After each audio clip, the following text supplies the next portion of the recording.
All right, guys, we're here in Arkansas at Retro Rick's Game Point. We're gonna go inside, buy some cool stuff, take it back, review it, and see if his store is worth the hype.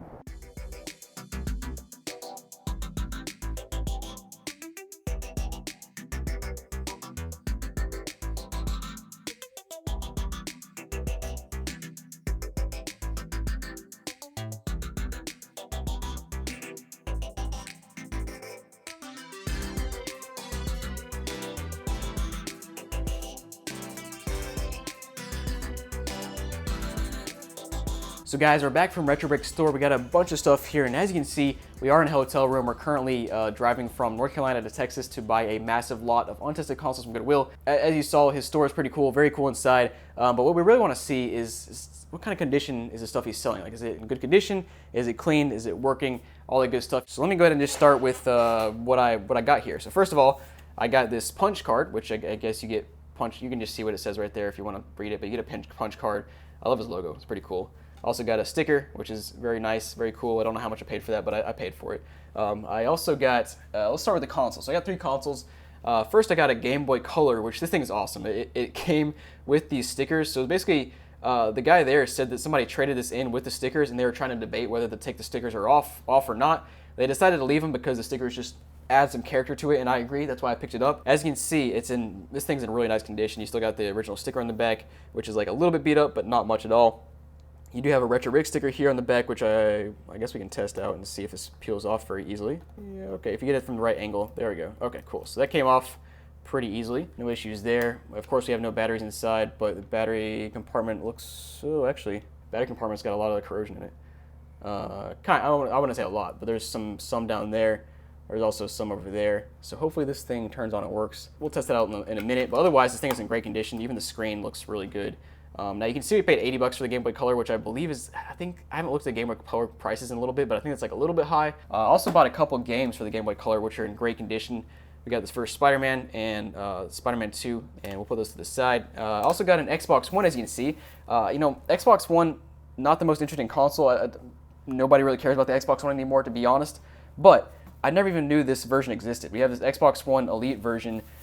Came with a 1 terabyte hybrid drive. What does that mean? Hybrid drive? Is that like partial hard drive, partial SSD? Interesting. I did not know the Xbox One shipped with stuff like that. But all right, you learn something new every day, and you can see that the box is in pretty nice condition.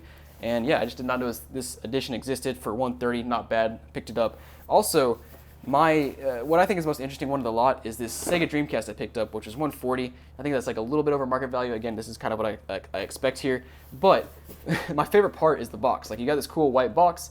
You've got the Retro Rick's Game Point logo here in front. 100% tested, pre-owned system. It's got all this details down here. So it says all used systems have a 30-day warranty against defect with proof of purchase. It says game systems, if returned, must have never been opened. Now that's a little questionable, and I don't think that's enforceable. But as we know from the whole DK Oldies situation. And we'll put that to the side. Also got a few games here. Picked up an Xbox One game, a 360 game, and a Dreamcast game. This is one of my, I just love playing NBA Showtime back in the day on arcade machines. Let's go ahead and take the discs out first and just kind of take a look at them, see what kind of condition they're in, see if they've been resurfaced. This one from the front looks pretty good. Back looks really nice as well. And yep, next up we have an Xbox One game. Looks good as expected. It's kind of funny, this is an Xbox One game, but it's really just classic games. Also got Batman Arkham City for the 360. And taking a look at the disc, that one looks great as well. I don't see a single scratch there. And guys, a couple more things that I also bought. This is probably my favorite of the lot, well, second favorite. You'll see my favorite in just a second. This is a Game Boy Color protector case, still sealed. Honestly, I don't want to open it up because it's just too cool, a piece of history. And my favorite, we got the Taco Bell retro shirt. So at Retro Rick's store, they sell a bunch of old retro stuff, not just games, like DVDs, movies, VHS, shirts, retro shirts, and you can see it's the cool Taco Bell shirt. This is from like the 90s, I think. Very cool, costs $40. And it even, like, the coolest part about it, honestly, is they use like old trading cards as the tag. I don't know, just very cool. But let's put that to the side. And guys, let's go ahead and start opening this stuff up and take a closer look and see if it works. All right, guys, so we're gonna start with the Dreamcast, just kind of open it up, see what's inside. And the big reveal. Let's go, Dreamcast. So clearly this is not meant to be shipped anywhere because there's no packaging, but that's fine. I picked it up in store. It wasn't shipped. And ooh, this controller. Ooh. Whenever you see a really clean cord like that, you know it's not been used a whole lot. A lot of these Dreamcast controllers, in my experience, get really like grimy and dirty cords, and the controller feels like it's in really nice condition. I don't see like any blemishes, dirt, dust, whatever. We also have a power cable, and we have a AV cable. Looks like it's an aftermarket AV cable, which is fine. I don't really care about that, but if you do, just know that it's probably aftermarket when you buy it.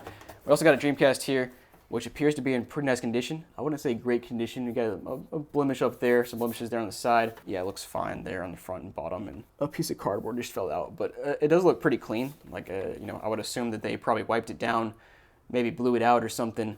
That's really what I'm looking for. You know, it's not refurbished. I don't expect them to open it up and clean every little nook and cranny, but the inside of the disk drive is not clean at all. It's pretty dirty in there. I would think that this kind of thing would be wiped down and cleaned, but hopefully it's working. So guys, I just wanted to mention that obviously you can't really see the dust and dirt inside this disk drive. It is there, but it's very minor. And to be fair to them, this is an in-store purchase. I could have opened the Dreamcast up in the store and had them like wipe it down. And they don't claim to like open and clean consoles or refurbish or any of that kind of stuff. It's more of just a would-be nice thing that maybe they could include in their process. All right guys, so next up we're going to open up the Xbox One, see what's inside. I do love the packaging on the Xbox One with the handle because it's just so heavy. Let's go ahead and open this bad boy up. And, ooh, so I never took a look in here, so I don't actually know what's included, but we have a headset. Nice, looks like it's never been used. That's pretty cool. Also got a controller. Now, they did tell me that this did not include the Elite controller, which was expected because that Elite controller by itself goes for, you know, like $100+. So we have this is a pretty nice controller. It's just an Xbox One controller. It's got the, you know, the green and gray. Yeah, you can see by default if the Elite controller came with it, it had like the case here, the controller, all that good stuff. Now, opening this up, we have our power supply, which, wow, power supply looks pretty good for an Xbox One power supply. All right, now taking this out, we got the console itself, and yeah, I mean, we got like pretty much all the inserts here. There might be something missing here, but if there is, I can't tell. All right, guys, now Xbox One coming out. Let's take a closer look at this, and oh yeah, it doesn't look too bad. I mean, we got a few scratches here and there.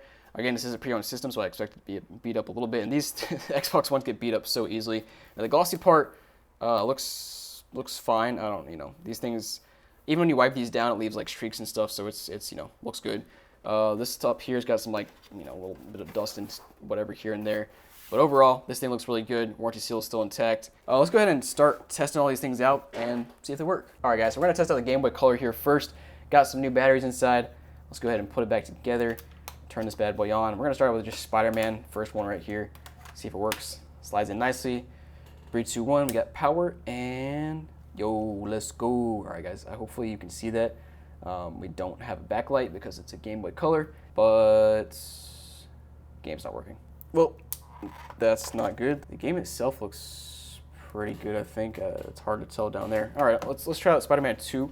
Plug that in, see what it does. Hopefully this one works. Uh-oh. We know it's not working. I'm going to have the black bar. There we go. All right, had to slide it in and out a few times, which is actually very typical of Game Boy games. They just happens over time. And of course, you can't see anything because how dark it is. Honestly, I don't know how I did this as a kid when I played Game Boy Color and I was just played without a light. But that game's working. Console looks really good. Let me try out Spider-Man one more time. Yeah, so this game is just, it basically starts loading and then goes to a blank screen, which honestly, to be honest, I've never seen that on Game Boy Color before. Maybe I have ages ago, but yeah, I don't have like cleaning supplies with me or anything right now, so I can't clean the game. Maybe I'll try cleaning it once I get back to my office in a few days, and we'll come back and see if we can get it working. But for now, we got one game work. Oh, wait. Oh, there it is. Let's go. All right, so I had to do a few extra slidey ins and outs. So after about 5 slidey ins and outs, we are working now.